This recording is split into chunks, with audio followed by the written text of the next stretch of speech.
Il y a des voitures qui existent parce que le marché le demande, d'autres parce que la technique le permet, et puis il y a la Mercedes CLS C219, née de la pure désespérance face à l'ennui de la propre gamme Mercedes, une voiture qui commença comme une solution de secours et devint une révolution du design. Pendant 6 ans, Mercedes construit un coupé à 4 portes qui par définition n'en était pas un et créa un segment que la moitié de l'industrie automobile copie aujourd'hui. Dans les studios de design stérile de Mercedes-Benz, un designer américain, Michael Fink, est assis devant une feuille blanche. L'ambiance est tendue. La classe E W211 est techniquement solide, mais terriblement ennuyeuse. BMW devient plus audacieux, Audi plus élégant et Mercedes plus vieux. Fink esquisse une berline qui ne veut pas en être une ligne de toit courbée, s'inclinant élégamment vers l'arrière, des vitres sans cadre, comme sur un coupé, les proportions d'une voiture de sport, mais 4 portes. Ce qu'il dessine est un paradoxe automobile, un coupé à 4 portes. Les premières réactions sont sévères. Ce n'est pas un coupé, grognent les puristes. Ce n'est pas une berline, se plaint la tradition. Personne ne sait vraiment ce que c'est, à part que c'est différent, dangereusement différent. 2 ans plus tard, Mercedes lève le voile sur l'étude Vision CLS à l'IA de Francfort. Ce que voient les visiteurs, l'esquisse de Fink en 3D, rouge métallisé profond, cuir clair et une ligne de toit qui brise toutes les règles. La réaction est électrisante, les journalistes spéculent, les visiteurs photographient, les concurrents prennent des notes en secret. Le chef designer Peter Pfeiffer a atteint son but, redonner à la marque fascination et émotion. 2 véhicules brillent dans le hall Mercedes, la Vision CLS et le Supersport SLR McLaren. Coïncidence très peu probable, Mercedes montre délibérément le lien entre passé et futur, tradition et révolution. L'intérêt est si fort que Daimler prend une décision qui marquera l'entreprise à jamais. Le Vision CLS passe en production. Dès octobre 2004, il sera vendu. Record de rapidité pour Mercedes. La C219 est d'abord proposée en 2 motorisations, CLS 350 et CLS 500. Techniquement, Mercedes commercialise une classe E W211, même empattement, même plateforme, même moteur, mais tout est transformé. Le marketing invente une nouvelle catégorie, le coupé à 4 portes, une contradiction en soi qui fonctionne justement pour cette raison. Le CLS coûte plus cher qu'une classe E, mais offre moins d'espace, 4 sièges au lieu de 5, moins de hauteur pour la tête à l'arrière, coffre plus petit. Selon la logique du marché classique, il devait échouer, pourtant il réussit. Mercedes ne s'en rend pas compte, une révolution est lancée.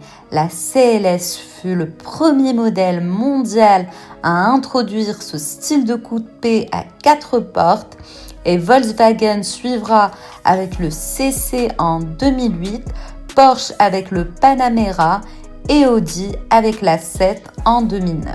Tout à coup, tout le monde construit des coupés à 4 portes. Volkswagen, BMW, Audi, ce qui commença comme solution de secours devint un symbole pour toute l'industrie. Le succès a un nom, Michael Fink. Il a aussi signé le premier CLK, le C-Sport Coupé et les Maybach 57-62. Un designer méconnu, mais dans la signature façonne Mercedes jusqu'à aujourd'hui. Sous cette carrosserie révolutionnaire, la technique Mercedes est éprouvée. 7G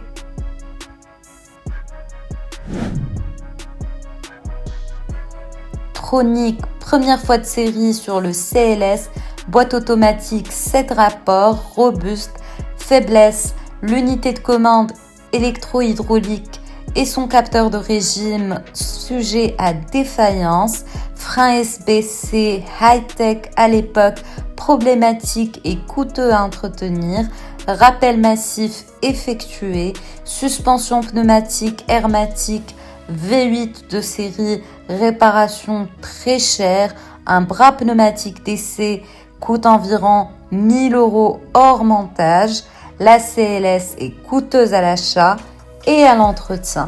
Les modèles CLS 320 CDI 224 chevaux et CLS 350 CDI 231 chevaux utilisent le V6 OM 642, parfois capricieux et coûteux à réparer. Les moteurs à injection directe des facelifts posent leurs propres problèmes.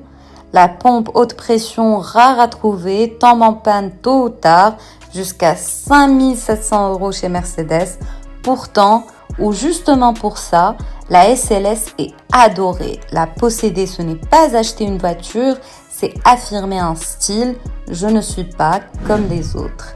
Depuis octobre 2004, plus de 170 000 véhicules ont été produits et livrés. Une belle performance pour un modèle de niche. En 2005, avec 7 877 unités, c'est l'année la plus vendue, mais les chiffres sont relatifs. Comparé à la classe E, la CLS reste une exotique, représentant seulement un faible pourcentage, une voiture pour les individualistes, pas pour la masse, ce qui la rend précieuse aujourd'hui. En 2005, la C219 était l'une des berlines essence les plus stables financièrement de son segment. 20 ans plus tard, elle devient un futur classique.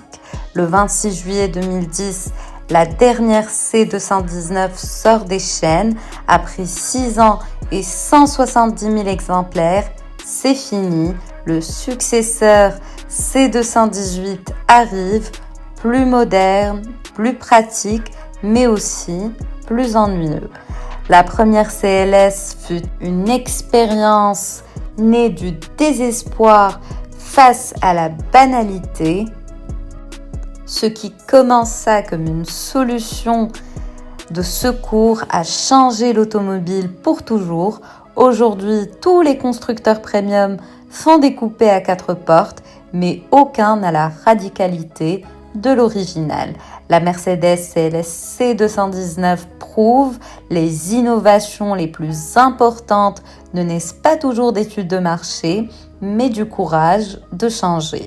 Un designer américain brisant les règles allemandes, une équipe marketing inventant un nouveau segment, une entreprise osant construire une voiture qui n'aurait pas dû exister. Que s'est-il vraiment passé avec la CLS? Elle a montré que les règles sont faites pour être brisées, que les paradoxes sont parfois la meilleure solution et qu'une voiture n'a pas besoin d'être parfaite pour être parfaite. La CLS n'était ni la plus pratique, ni la plus fiable, ni la moins chère, mais elle fut le premier coupé à 4 portes du monde et cela la rend immortelle.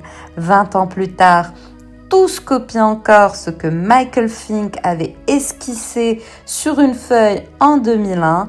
La vraie puissance de la CLS créait un nouveau segment et une nouvelle façon de penser, une voiture comme paradoxe, comme déclaration, comme œuvre d'art roulante.